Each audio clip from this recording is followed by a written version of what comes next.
Alright, this is where I just solve the problem instead of explaining all the steps. This is lecture 24, pH and solubility. This is the only problem inside the PowerPoint. Let's begin. So we know aluminum hydroxide is just AlOH3, right? This goes forward. So Al3 plus 3OH minus, right? Makes sense? Anyways, this is a solid, aqueous. So we're given the pH, but pH is actually just associated with the high concentration. We want the pOH, which is associated with the OH minus concentration. So we know if the pH is 2, the pOH is 14 minus 2, which is, okay, well that makes sense, it's just 12.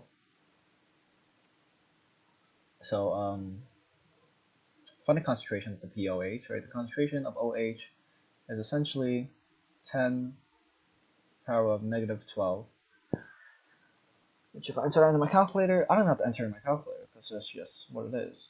Right? I don't get some weird number, that's just what it is. So we know the concentration of OH. So we know it's 10 to, well, if I write it in scientific notation, 1.0 times 10 to the negative 12. We know this is 0. We don't have to even worry about this, right? Solids don't even show up in the rate laws because, you know, the solubility of it doesn't change at all, if that makes any sense. That doesn't even make sense to me, but I didn't know it doesn't show up. Well, in any case, let's move on. So we know that the reaction goes forward. This is plus x. This is plus 3x, right? Because there's a 3 here. Yeah. And the overall reaction would be x 1.0 times 10 to the negative 12 plus 3x.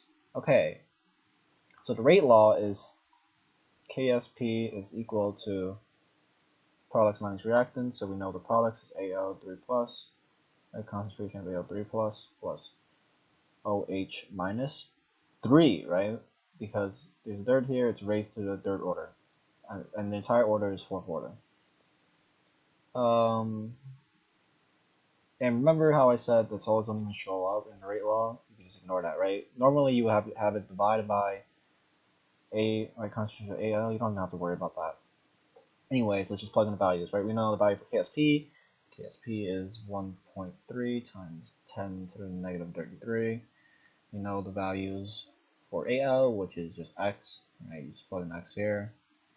And the value for concentration of OH minus is 1.0 times 10 to the negative 12 plus 3x to the third power. The calculation looks hard, so we can simplify it by assuming that the value for plus 3x is going to be really small. And in this case, the KSP value is 1.3 times 10 to the negative 33. That's a really small value, right? Generally, if you have a number like 1.0 times 10 to the negative 4 times 10 to the negative 5 and so forth, right? You can generally ignore the plus signs in there. So what we're going to do is just ignore that value. We're going to get 1.3 times 10 to the negative 33 equals x times 1.0 times 10 to the negative 12 to the third power. If you know a little bit about the rules of exponents, you'll know that this would just be 1.0 times 10 to the negative 36 equals to 1.3 times 10 to the negative 33. So if you divide both sides, this is 1.0, yeah, 1.0. So I'm just going to do it right now.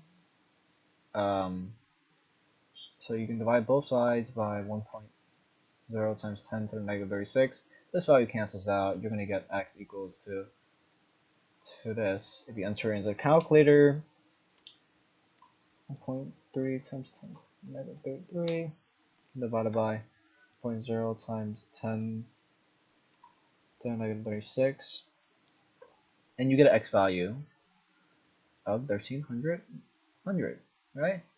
However, we can just plug that back into the original right here. So we know x is equal to 1300, so we plug that in, 1300. So our answer, our final concentration, right? Our final concentration for OH, for Al minus is 1300 molar, because this is in molarities. That's your final answer for this. Now let's say you want to calculate, right? Let's just take this a step further. Let's say you want to calculate the concentration for hydroxide as well, right? The final concentration, I mean, for hydroxide. So you know it's 1.0 times 10 to the negative 12 plus 3x. Okay, so 1.0 times 10 to the negative 12 plus 3x, right? We can calculate that too, right? What's x?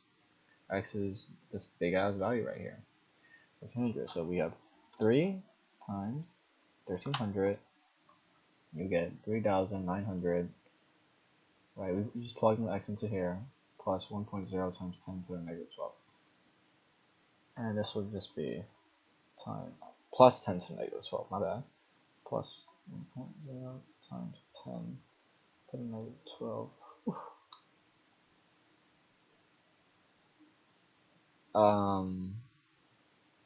Yeah, this value didn't even change at all, right? This is also, what?